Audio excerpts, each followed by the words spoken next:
در حاشیه دستور سپارش‌های در پیام سالانه سرور دولت عاید آباد زیبا گردانیدن همه گوشه و کنار مملکت و در نوبت اول تامین نمودن رشد همه‌جانبه دهات کشور با افتخار 35 سالگی استقلال دولتی تاجیکستان در دهه عبرت ششخانه دهات توگرک ناحیه واسه کارهای آبادانی دهه وسعت تازه گرفتند.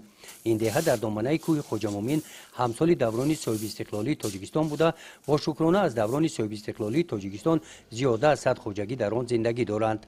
ساکنان شرافمند این دهه با دستگیری مقامات اجرایی حاکمیت دولتی ناحیه و شخصان سخاوتمند دهه با مقصد منفعش نمودن راههای محلی با استفاده از تکنیک‌های ساحوی و مصلحت متخصصان ساحه طریق حشر دست جمعی با سنگ و شغل به کارهای تخت و هموار نمودن راههای کوچه‌های دهه شروع نمودند. اقدام کردیم که همین را قریب یک کیلومتر را سنگفرش کنند.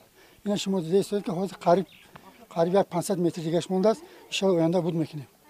آینده مقصد داریم که نصیب باشه در این سینچوهای همین قشلاق هم باشه ایسر علیش کنیم آباد کنیم.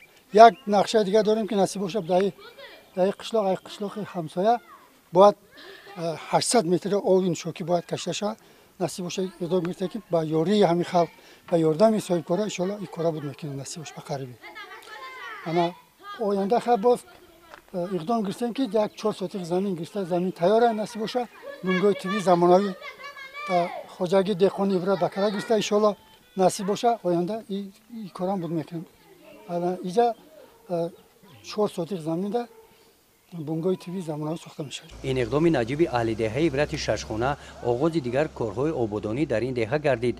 ساکنان اقدام گرفتند که بعد انجام کارهای منفعش نمودن راههای محلی و ساختمان کارهای روشنی دهنده محل شروع نموده دهه عبرت ششخانه را به نام رحمان آباد نامگذاری نموده محل زیستشان را به یکی از دهه‌های نمونوی ناحیه واسه تبدیل می‌سازند.